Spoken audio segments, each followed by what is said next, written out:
friends, and welcome back to my channel. Today I am going to be talking about this absolute stunner of a houseplant, the Anthurium Regale.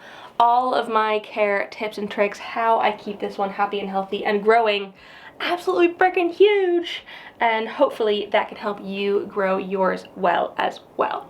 But before I get into it, I want to say if you're new here and you don't know me already, hi, my name is Emma and I make houseplanty content all over the internet. So if you want to follow along with my houseplanty journey and maybe learn something along the way, stick around, watch some of my videos, and subscribe to my channel. If you're not new here, welcome back. I really appreciate it. Let's get into talking about this bad boy. So the Anthurium Regale is native to Peru, and it's known for these gorgeous, huge, velvety leaves with the contrast vein and this sort of like lobiness at the top and the sinus in between the lobes. Like this very classic regale shaped leaf. As far as I know, no other anthuriums are shaped quite like the regale. And I love it. I just think it's so beautiful. I wouldn't say it's the easiest of anthuriums if you are just starting out in anthuriums and you like the look of the regale but you've not tried any others.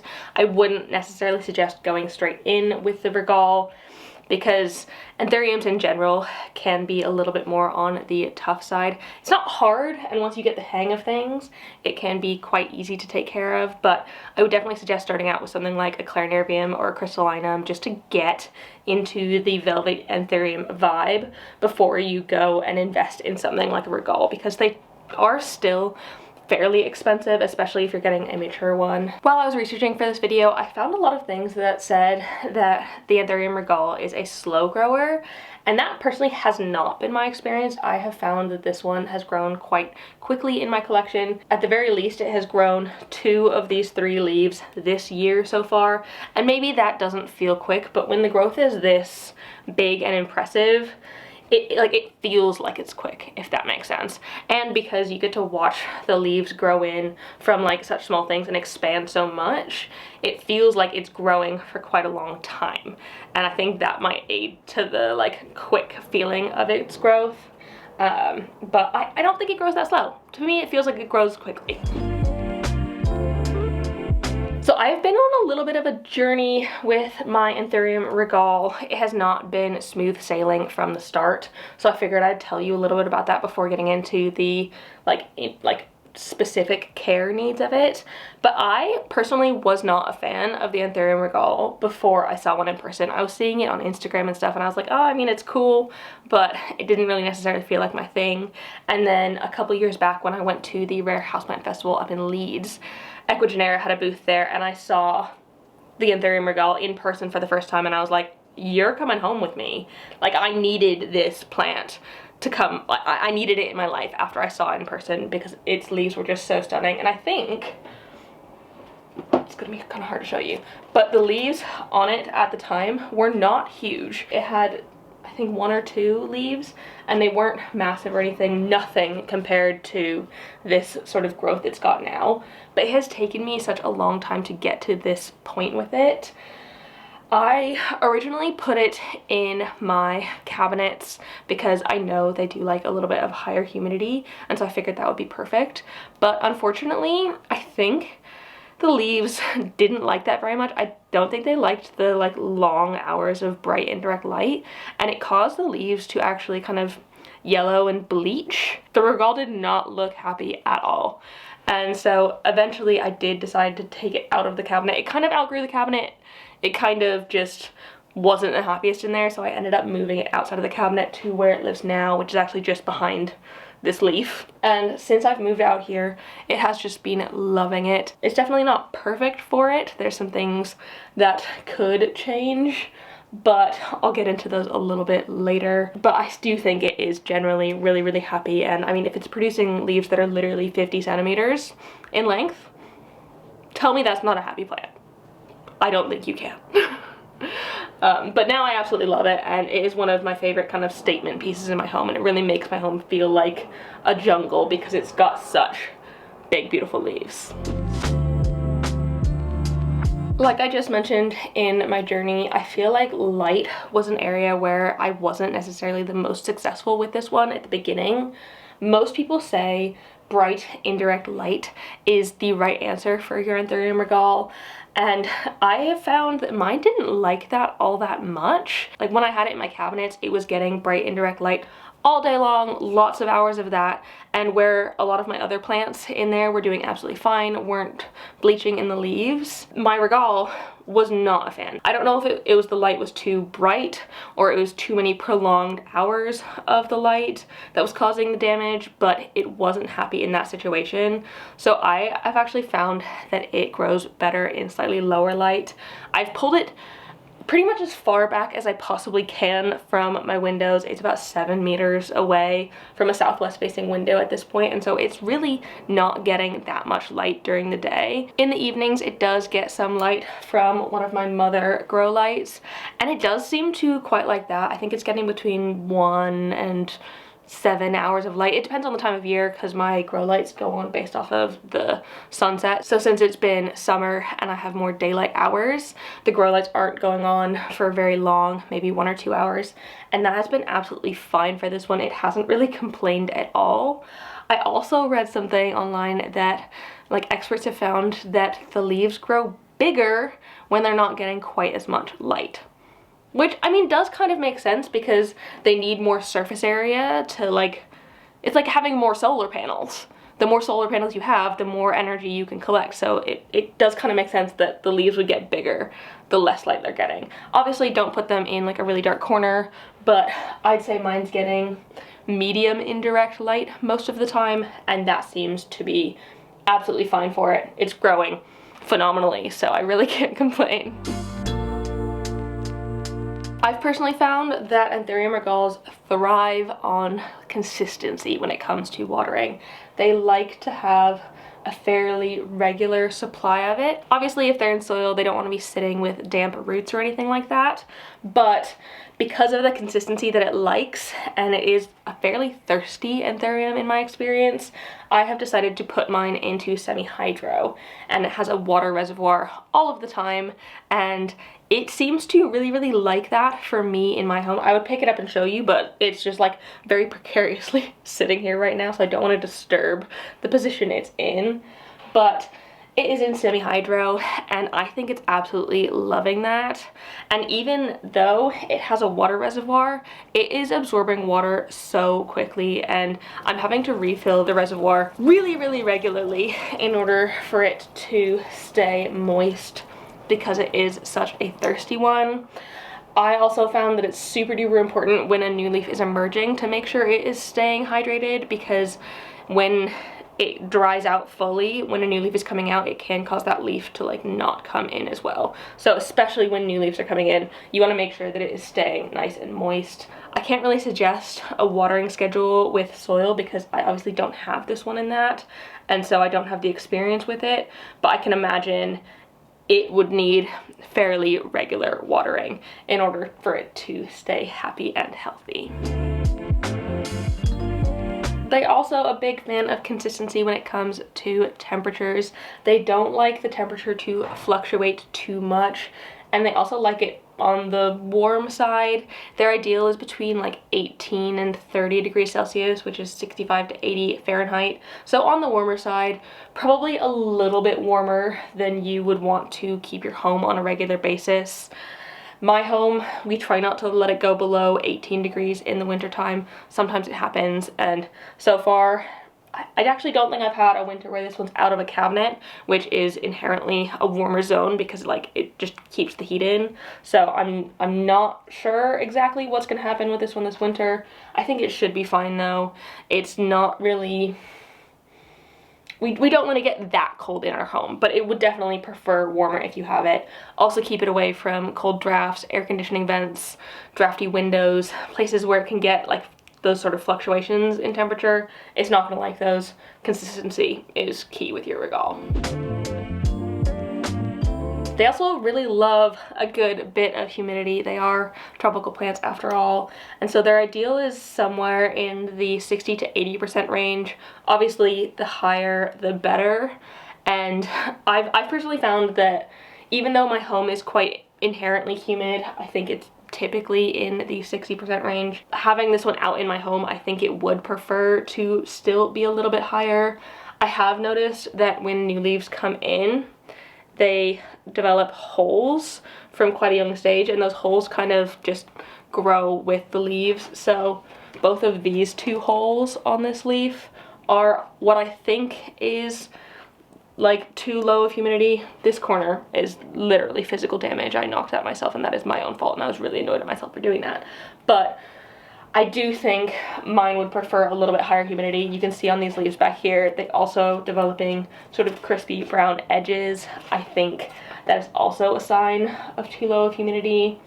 That isn't really something I can change in my home because my home is already so humid. I don't think Joe would let me keep it at around 80% because that is quite high for a home, but you can boost humidity by putting it in something like a greenhouse cabinet situation. Just be careful with the light if you're gonna do that. You can put it by a humidifier, you can do pebble tray, you can group it with other plants. I do have mine grouped around a bunch of other plants, and its sort of water reservoir from the semi-hydro kind of acts like a pebble tray, so it is getting some boost, but I think this one would probably prefer to have a humidifier on it in its ideal world. But it's living in my house, and this is the best I can do with it, and to be honest, like, the brown edges don't really bother me that much, and for the most part the leaves are still looking pretty good, and if they have a little bit of holes in them, that's just something that I need to accept if I want to have this one in my home, because it won't fit anywhere else, and I can't raise the humidity. I tend to fertilize with most waters when I'm watering this one, just to make sure it has enough nutrients.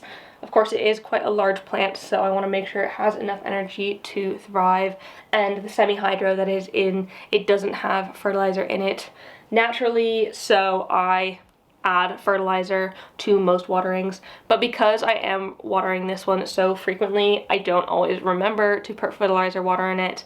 So I think probably about every other water I am fertilizing this one. And I do tend to fertilize it year round just because I've created an artificial environment in my home. It is warm, it is bright because I've got grow lights. It is fairly humid, and most of my houseplants tend to keep growing throughout the winter time. But if you notice that your Anthurium regales or plants in general go dormant over the winter time, these ones definitely can. I would suggest to stop fertilizing it for a little bit until the growing season is coming up again, and you start to notice that little like perk up from new growth in like the sort of springtime. I also highly recommend a houseplant focused fertilizer because that is going to be the best thing for your houseplants. If you're using a sort of all-purpose fertilizer, I would suggest reducing its strength to maybe half strength or even a quarter strength, just because those can be quite intense for houseplants if they are more general sort of fertilizers. So keep that in mind. I definitely suggest a houseplant focused fertilizer if you can get one. Like I've said several times at this point, I don't have my Anthurium Regale in soil. It is in semi-hydro, and I do think it really, really likes that. It seems to be happy in that situation. I think that is because of the constant supply of water that it has. But if you were to put it into soil, something nice and chunky and barky and well draining would be its ideal. And you probably only need to repot this one maybe every 1 to 3 years. It really depends on how fast yours grows. I personally probably need to repot mine in a minute. I'll put a clip in of the roots because I know they're coming out of the bottom of the pot. They do like quite a big pot because they're actually not an epiphytic Anthurium. They are a terrestrial one, meaning they grow on the ground as opposed to on trees, and so they have quite extensive root systems in order to hold them up and sturdy on the ground. So having a bigger pot is better for them. I personally also recommend a quite tall pot because they just grow tall. They're very tall Anthurium, and so a bigger pot, a bigger, taller pot is going to be a better bet. One thing to note though is if you are keeping it in soil and repotting with that, a pot with drainage holes is really important because you want someplace for the water to go. So like the roots aren't sitting in puddles of water. So drainage holes are a must. with semi-hydro, you don't need to worry about that as much, and I actually know people who do grow them in no drainage, because with semi-hydro, you need a water reservoir, so you don't really need to worry about the drainage aspect of them there. It's also recommended to give them something to support. I have mine on a stake in the back. Because these leaves are quite heavy, they can lean over, and so having something to support them is quite useful. I've just got mine velcroed to a stake, and that's holding it really upright instead of being a bit more spread out and floppy. There are two main ways that you can propagate your Anthurium Regale and Anthuriums in general. The first one is a stem cutting. They have quite intense thick stems, so you're probably going to end up cutting them ideally with a clean sharp knife to put a really nice cut in it just below a node, and from there I personally would let that wound callus over for a few hours before putting it in the substrate of choice to propagate it in. Because Anthuriums, especially the Regale, have quite like thick chunky noodle roots, sphagnum moss tends to be my go-to with them, even if I am putting them into semi-hydro, because the roots are so thick it is quite easy to get the sphagnum moss off, and I just like a bit of sphagnum moss propagation. But you can do it in water, perlite, fluval, whatever your propagation heart desires. You could potentially even do it straight into soil. I've personally not tried that, but it is possible. And then once the cutting grows enough roots, you can pot it into the substrate and you'll have a new plant. The other way is through pollination. I personally don't think I've ever had a flower on this one. Compared to some of my other Anthuriums, I've seen them flower quite a lot more than the Regale. I don't know if this one is just not a very prolific flowerer, but if it does flower and you have pollen on hand, you can pollinate that flower and it'll eventually grow berries. You can harvest them and you can grow the Anthurium from seedlings. That is a very, very long process. I will put a link to a video on that in the clickable eye and the description, so if you want to know more about that, all that information is there, but it does take quite a long time. And so if you're looking for a quick fix on more Anthuriums, probably a stem cutting is the faster route for that.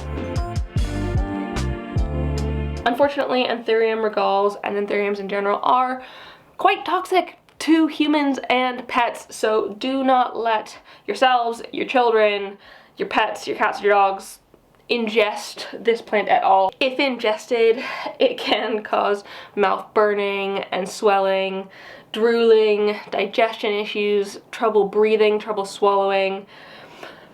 Really not a good idea to let anyone eat this plant, so do keep it out of reach of your pets and your kids. So yeah, that is how I take care of my Anthurium Regale, and I've gotten it to grow this huge beautiful leaf.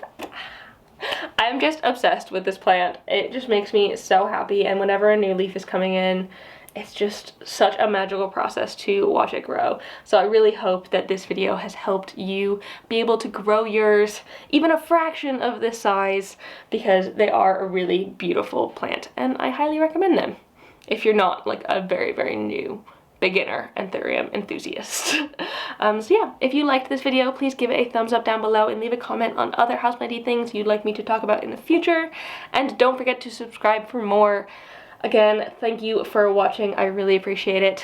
And I will see you in the next one. Don't forget to keep growing. Bye!